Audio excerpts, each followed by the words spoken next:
Good afternoon. Welcome to the press center of the Ministry of the Defense of Ukraine. Here is our weekly update on the situation in the operations area of the joint forces from 20th to 27th August 2018. The situation in the deterrence area of the Russian armed aggression in the Donbass was tense, but remains under control of the joint forces. During last week, units of the Joint Operation Forces continued to record violations of the ceasefire by Russian occupation forces. It should be noted that occupation forces again use artillery and mortars on our defensive positions, which are prohibited by the Minsk agreement. Also, Ukrainian repelled attack of the Russian occupation forces near Krymsk. In general, over the past week from August 20th to August 26th, the Ukrainian defenders' position fell under provocative shelling by Russian occupation forces for more than 200 times. This fire violation on the part of the enemy were committed by various samples of infantry weapons, grenade launchers, large caliber machine guns and small arms in the areas of Hnutove, Vodyane, Marinka, Shirokine, Lebedinske, Pavlopil, Авдіївка, Новомихайлівка, Новотроїцьке, Опитне, Чермалик, Зайцеве, Новотошківське, Катеринівка, and Krymsk. The enemy repeatedly violated the Minsk accords using 82 and 120 mm mortars and different artillery systems. In order to preserve the lives and health of personnel, units of the Joint Forces operation adequately used regular infantry weapons and suppressed enemy activities, at the same time strictly adhering to Minsk agreements. In particular, on August 22nd, enemy used small arms near Stanitsa Luhanska to one more time pull down disengagement of forces in this area. On August 23rd, on the day of the national flag of Ukraine, the enemy fired about 60 rounds of 122 mm artillery shells on the defensive position of Ukrainian military and 120 mines of prohibited 120 mm mortars and over 70 mines of 82 mm mortar. On August 23rd in the morning, after the area was dazzling and under cover of artillery and mortar fire, the enemy approached the leading position of one of our mechanized brigades in the area of Krymsk and tried to capture our observation post along the Bakhmut highway. In the course of the battle, the Russian occupation forces shelled more than 30 rounds of 122 mm caliber artillery over 120 mines of 120 and 82 mm mortars. Also, they used infantry fighting vehicles, grenade launchers of various types, and other infantry weapons. The brigade command used reserves to repel invaders' attack and inflicted fire damage, which resulted that the attack of the enemy was repulsed. According to the Joint Forces Operation Press Center, 12 militants were destroyed and 17 were wounded as the result of this battle. However, to the great regret, yesterday Ukraine suffered irreparable losses. As a result of the 5-hour combat, 4 Ukrainian servicemen were killed and 7 more Ukrainian defenders were wounded. On August 24th, the Russian occupation forces fired 16 rounds of 122 artillery shells, about 70 mines of forbidden 120 mm and 60 mines of 82 mm mortars.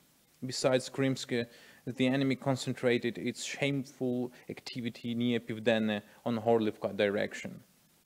Also, provocative shelling of the Russian occupation forces with grenade launchers of various types and infantry weapons was recorded near Pavlopil, Hnutove, Shirokine, Nevelske, Krasnogorivka, Lebedinske, Avdiivke, Vodyane, and Piske. We also informed with regret that as the result of Russian armed aggression, last week Ukraine lost 7 defenders and 20 of our defenders were wounded in attack.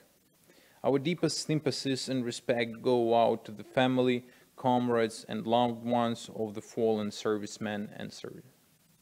According to the main Directorate of Intelligence of the Ministry of Defense of Ukraine, the command of the Russian occupation forces conducted an inspection in the occupied territories, including military vehicles for the hidden transportation of people and things that can be perceived for the symbols of Ukraine. In this way, the enemy strengthened measures to prevent the activation of citizens' political activity during the celebration of 23rd anniversary of Ukraine's independence and prevention of mass protests by local residents in connection with the increase in disappearances of their relatives detained under the pretext of violating the so-called curfew. At the same time, the indicated measures of the Russian occupation command were ineffective. In the settlements of the occupied territories, there were numerous measures of patriotic Ukrainian citizens. Many of them were arrested for raising the national flag of Ukraine. On August 26, during a working trip to the Donetsk region, President of Ukraine Petro Poroshenko stressed the importance of attracting international humanitarian aid for the restoration of the Donbass. The head of state stated at a meeting with the heads of diplomatic missions of Ukraine abroad and Ukraine military of the 92nd Brigade of the Armed Forces of Ukraine. In his speech, the President outlined the main tasks of the Ukrainian diplomatic corps, namely continuing active information and awareness-raising work among the international partners, providing further rehabilitation of the wounded Ukrainian military abroad, ensuring recreation of the children from the families affected by hostilities, restoration of the Donbass, and involvement of the humanitarian aid of establishing a kind of patronage by certain countries over certain cities and towns of the Donbass. The unified training mission of the Canadian Armed Forces solemnly handed over to the Ukrainian deminers in the Kamenets-Podilsky program of training specialists for the clearance of IEDs. The official transfer ceremony was held at the Center for Mine Clearance of the main Department of Operational Support of the Armed Forces of Ukraine in Kamenets-Podilsky. From now on, the training of specialists for the clearance of improvised explosive devices in accordance with the NATO member countries will be fully implemented by Ukrainian military deminers. At the same time, Canadian instructors will continue their stay at the Mine Clearance Center as a part of Unified Training Mission, but are already in the role of advisors and observers. It should be noted the Unified Training Mission trains servicemen and women of the Armed Forces of Ukraine to skills operator and assistant operator for the disposal of improvised explosive devices. In total, 345 servicemen and women have been training during this time. Last week in Odessa, the final conference on planning of the Ukrainian-Romanian military exercises, Riverian 2018, was finished. Ukrainian-Romanian Riverian 2018 military exercises is scheduled to take place from 4th to 6th September on the Danube River from Izmail to the city of Brăila in Romania. It is also important that all elements of the training will be worked out according to NATO standards. On August 24th, the solemn military parade march of the new army took place in Kiev on the occasion of 27th anniversary of the independence of Ukraine and 100th anniversary of the revival of the Ukrainian statehood. 4,500 Ukrainian servicemen and 250 materiel as well as aviation participated in military parade. Also, 18 foreign delegations from different countries participated in the parade, in particular units from United Kingdom, United States, Canada, Lithuania, Estonia, Poland, Romania, Moldova, and flag groups from Georgia, Latvia, Denmark, Poland, as well as the flag group of Litpol Ukrbrig Multinational Brigade. During the period from August 24th to August 27th, the Air Force of the Armed Forces of Ukraine participates in the International Air Show 2018 on the occasion of 100th anniversary of the creation of the Armed Forces of Republic of Poland, which take place at the Radom Air Base.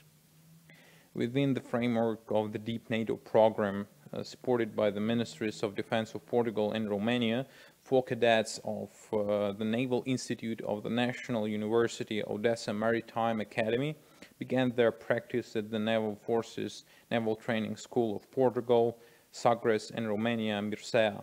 The practice of cadets of the Naval Institute of the National University Odessa Maritime Academy will last until September 5th and until September 20th of Mykhailo.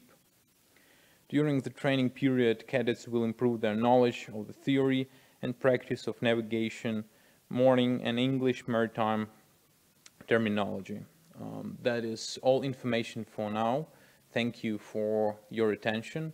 Captain Sharavara from the Press Center of the Ministry of Defense of Ukraine.